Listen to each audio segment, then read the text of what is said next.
মাধৱদেৱ গুৰুজনাৰ তিৰোভাৱ তিথি।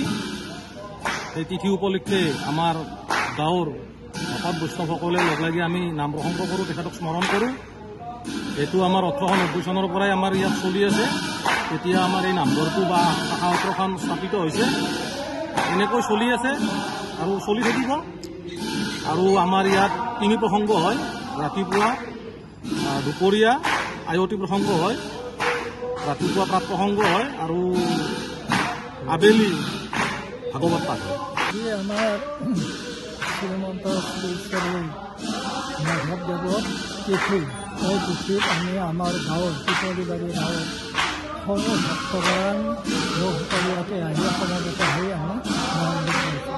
আৰু এই নাম গুণ গোৱাৰ আমাৰ আজি বিশেষত্ব বৈশিষ্ট্য এইটোৱে যে শংকৰ মাধৱ মণিকাঞ্চন শংকৰ বুলিও কয়।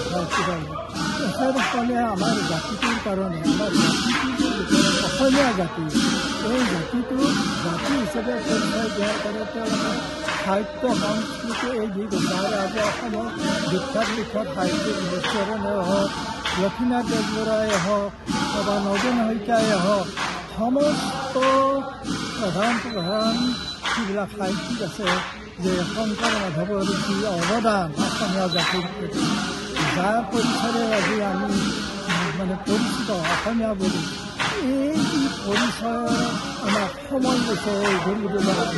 তাৰ কাৰণে আমি এই তিথিত তেওঁলোকৰ গুণানুকীৰ্তন কৰি নাম কীৰ্তন আমি। এই সত্ৰখন কিমান চনত স্থাপিত হৈছিল?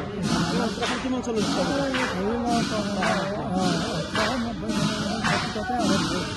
একদম কমপ্লিট হ'লেও কিন্তু সেইটো তাৰ হয়।